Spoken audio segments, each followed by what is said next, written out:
marka hore belay baa bismillaah iyo nabad marka xiga balooley sinjigii layga beeriyo dadka aan boqolyada u qabo kuwa badanka xoolaha baadiyaha ku haystiyo kuwa beeraleeda ay tacabkoodu soo baxo dhamo baransataha iyo boqolaalka mudan iyo gabdhaha barada joogiya bahda daawanaysa iyo cid kasta oo warbaahida Soomaalida badweynta salaam baa xad weyn iyo baaq maan u diraya baridada islaamka iyo marka hore bulshay nabad marka xiga balooley barakada quraanka iyo waxa diinta lay baray inaan boqorka caabudo nabiga uu baneeyay aan baxsanaha rumeeya boqoran hooyaday iyo aniga baashahay dhalay waalidkay barbaarsana baahi aanu noqona dhaqanka iyo buraanta iyo calanka buluuga baxsan dawladeena iyo bi'ada aan ku faana siyaasadaha berigana badi waxaan dorosaa berri wixii iimaan kara nabad lagu bariistiyo si barwaaqo loo helo baaq waxaan u dirayaa baalaha adduunyada bahwadaag Mareykanka Britain iyo reer Yurub Putin inay heshiiyaan Suuriyana badbaadaa lagana beero Falastiin annagana balaayada iyo bamkana la ka daaya dad bulaalinayaan baadka intaan dab lagu qaban oo saddexaad bug nagu dhihin bila aadanka oo dhamin dadku laba u kala bixin tala biri magayda ninka beer dareeya marka loo baafin doona afarta baadi gabaybayan hadalka ma u idhi sida bogasho cawleed oo ku onkaday bariisada baalqaadka maasada marka xiga balooley baahida sagaal qodob bulshadu fiirinayaan iyo qaar kale oo badan madaxweyne baabi'i kow burburkii markuu dhacay badda iyo turaabkaba niman boobaba jiro bililaqada qaayibay faragelinta belada madaxweyne baabi'i taa waxa ka sii baan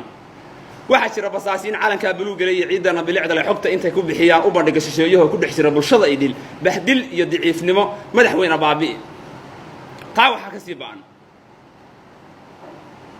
wadanka beesadiisii lacag soo baxdaba ma leh kunkii oo bidhaan gabay baa laga helaa bakaaraha warshado baahi loo qabay iyo barakadiisi loo helo musuqmaasuq baahiyo saboolnimada belada madaxweyne baabi'i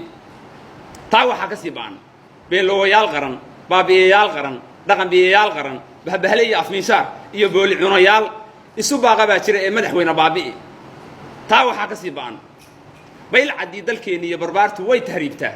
si wadaniyad loo baro hadba xilalka soo baxa ha u badin diaspora ee madaxweyne baandhe taas waxaan u malaynayaa sugaantan balooley oo in aanu miidiyaha u marinay ummadda Soomaaliyeed madaxweynuhu inuu naga aqbalay maadaama uu baasaboorkii shisheeyaha celiyay marka aad baan taa ugu faraxsanahay afarta baadi gabaybayn hadalka ma u idhi sida bogasho cawleed ku onkaday bariisada baalqaadka maasada marka xiga balooley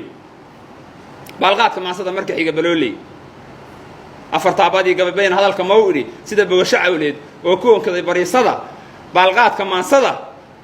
marka xiga balooley anigu biramadan hayo bariga Afrikaan digo ciidan baa xad weyn oo burjigiisa laga boqo barigaan lahaan jiray kuwii aan bawdada u kabay oo u bilaabay gobanimo haday shacabkayga boobeen waxna aysan ii bixin South African u baraniyo boqomogoyaal kale kuwa sameel ka soo baxay oo kaalintooda buuxiyay beerkaan ku ognahay waxaan ugu bedelaynaa mid ay nagu bogaashaan afarta baadi gabaybayan hadalka ma u idhi sida bogasho cawleed oo ku onkaday bariisada baalqaadka maasada